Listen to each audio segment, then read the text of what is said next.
Chegou o momento de fazermos uma grande transformação no modelo educacional brasileiro, de olho nas profissões do futuro.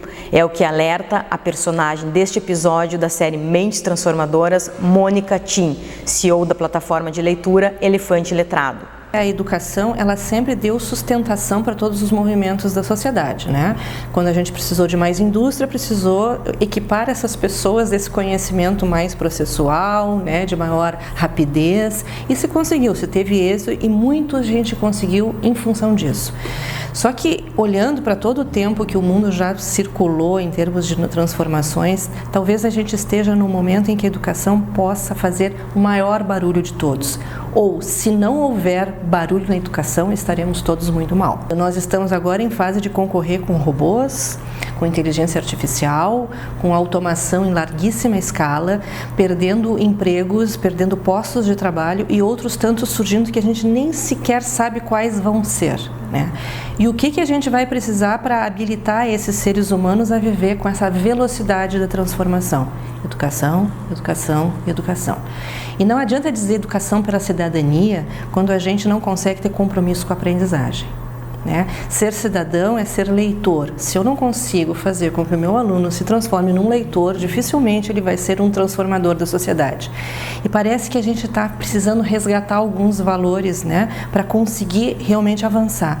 Esse compromisso com a aprendizagem, de ver se as minhas promessas de valor de fato estão acontecendo na minha escola, com os meus filhos, isso parece que é o pulo do gato. E se a gente não fizer uma mudança radical na forma como a gente entende a educação, esses espaços de conhecimento, de aprendizagem, vai ser difícil que, pelo menos, o nosso país alavanque algum movimento sustentável em termos de tecnologia ou inovação. A gente transforma, a gente faz movimentos no mundo quando a gente entende as linguagens do mundo. E hoje a gente pode dizer que as clássicas linguagem verbal e lógico-matemática, né, são aquelas que a gente já acostumou a conviver, mas que trabalha muito pouco ou menos do que devia com elas, com menos ciência, com menos ênfase, com menos didática, né? Mas a parte disso, vem surgindo uma que está se equiparando à linguagem verbal e à linguagem lógico-matemática, que é a linguagem computacional. Nós vamos ter que inserir esses processos de pensamento, essas estruturas mais complexas de raciocínio na vida das pessoas, para elas conseguirem lidar com tudo isso. Mas se a gente não conseguir, volto a enfatizar, com a base, pessoas que compreendam o que leem, pessoas que operem com a lógica matemática, com os signos, né, numéricos, com uma certa desenvoltura, elas não vão conseguir operar transformações, né? Então, seria necessário, não é a tecnologia em bits e bytes, não é disso que estamos falando. É uma forma de raciocínio, é uma forma de trabalhar com categorias de análise. E isso a gente tem que trabalhar desde pequenininho na sala de aula, com projetos mais interdisciplinares, né, com um movimento mais de protagonismo, com coisas mais ativas, menos passivas, mesmo de contar a história do mundo simplesmente, mas questionar essa história do mundo, provocar coisas, problemas para resolver e dar ferramentas para essas pessoas realmente efetivarem essas mudanças, né? A gente ainda não está conseguindo fazer isso, né? Ainda está muito centrado na figura do professor, as aulas ainda são monolíticas, em lotes iguais para todas, mesmas expectativas de aprendizagem para todos, mesmo que as pessoas sejam diferentes e aprendam de formas e ritmos diferentes. Então, o pulo do gato vai ser feito quando os professores, a gestão escolar, né, conseguir modular a sua intervenção para que aquelas crianças efetivamente aprendam, os jovens efetivamente aprendam, e isso seja visível. Que indicadores a gente vai tomar para ver se a minha promessa de formar pessoas compassivas, ou formar pessoas responsáveis, ou formar pessoas criativas e inventivas, quais são as evidências de que eu estou realmente chegando lá? De que o meu currículo está mobilizando esse tipo de habilidade e competência? Se a gente conseguir pensar a educação, seja em casa, seja na escola, como algo para habilitar pessoas a resolver problemas, todo o resto vem na sequência. Fazer perguntas reais, perguntas mobilizadoras e que façam com que as crianças instiguem a vontade de descobrir soluções, me parece ser uma das chaves que a gente poderia utilizar mais. A gente abre mão de problematizar a realidade. A gente está vendo que com a evolução da pesquisa e da ciência, as soluções que eu tinha 5 anos atrás já não respondem mais aos problemas de hoje. Não adianta eu dar mero repertório. Eu tenho que dar estruturas de pensamento para eu saber onde é que eu encontro a informação relevante, como é que eu fundo essas informações relevantes em nome de um conhecimento novo, como é que eu provoco, como é que eu leio as necessidades da vida, como é que eu ofereço alternativas de solução. Então, resolução de problemas poderia ser a mola mestra nas escolas e, no caso das famílias, também a gente ainda protege muito as crianças. A gente parece que acolchoa a vida para elas. Deixa que também se estranhem, que caiam, né? Que tenham que correr o risco de frustrar uma expectativa, de reconstruir alguma coisa, de perder, de ganhar. É isso que habilita as pessoas a viverem no mundo real. Então, não sei porquê, talvez assim, em nome de preservar a infância e a juventude, a gente fez uma cortina, uma redoma que não tem ajudado muito. E aqueles que conseguem vencer, né, e problematizar, e instigar e provocar o protagonismo das crianças e dos jovens estão tendo resultados melhores na formação dessa nova geração. Eu tenho tido a oportunidade de viajar muito para o Nordeste, que até então era tido, né, e ainda é tido, como um lugar mais pobre, né, com menos formação de professores, com menos ciência, com menos tecnologia. E o que eu estou vendo são formadas ilhas de excelência ou visões de mais envergadura em termos de educação, e que não tem tido medo de ousar e de trabalhar educação baseada em evidências, né? Não é robotizar a criança. Quando eu penso em se eu estou tendo impacto naquela formação, eu tenho que avaliar, eu tenho que sim acompanhar, eu tenho que verificar se eu tenho que modificar. Isso, em alguns estados do país, já parece mais normal. E eu não estou vendo ainda esse movimento acontecer de forma robusta no Rio Grande do Sul e em Porto Alegre. Não estou vendo. Eu vejo algumas iniciativas interessantes, mas parece que a gente ficou paralisado em algumas brigas ideológicas e que não nos fazem migrar para uma outra lógica de pensamento de como é que a gente organiza a educação, né?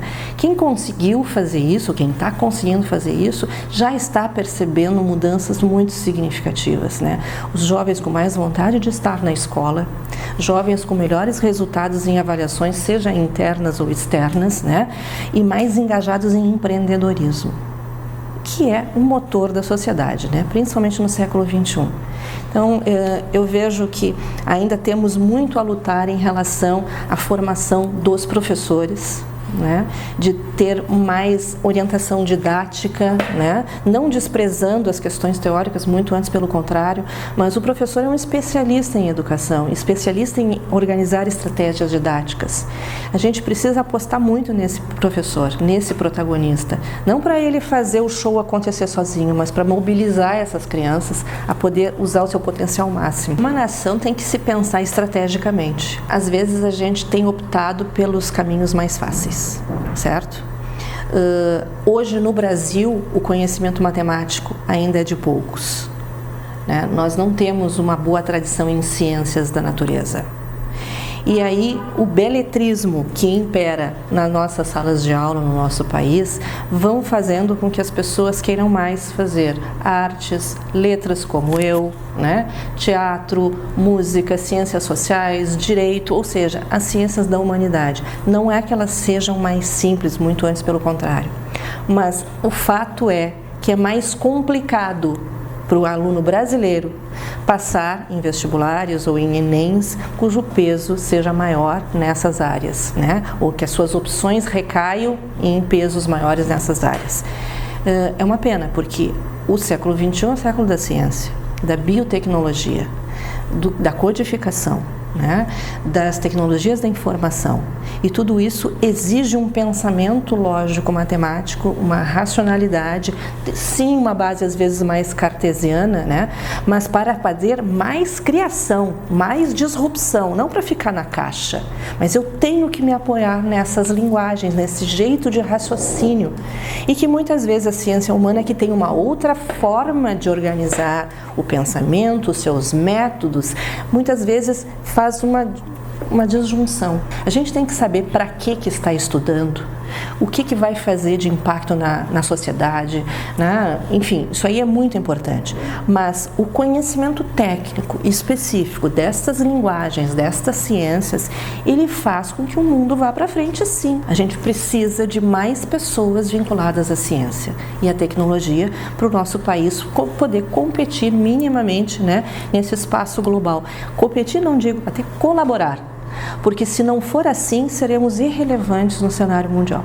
Irrelevantes. É o que aguarda para as pessoas que não tiverem uma cidadania feita à base de linguagens, feita à base de ciência, feita à base de possibilidade de resolver problemas, né? Aí qualquer máquina nos substitui muito facilmente. Nós temos que mobilizar um novo caldo de cultura no Brasil, né? A ciência parece que é coisa de ficção científica. A gente pode fazer ciência com muito pouco recurso.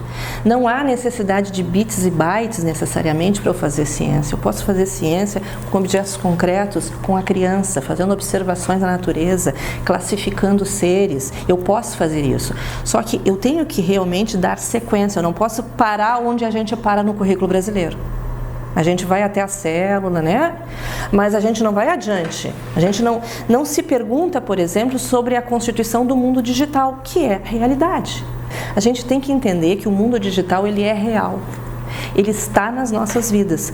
Então, provocar esta curiosidade, esta vontade de descobrir como é que as coisas são feitas, eu também me sentir uma pessoa produtora de conhecimento. Olha os jovens hoje nas melhores universidades ou mesmo nas escolas de ensino médio, estão fazendo aplicativos.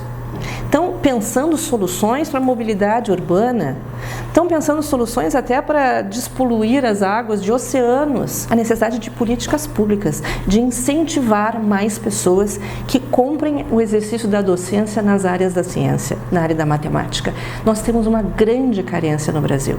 E eu acho que a gente tem que começar a fazer intencionalmente essas provocações. Para a gente fazer um movimento de inovação, a sociedade toda tem que dar as mãos. Certo?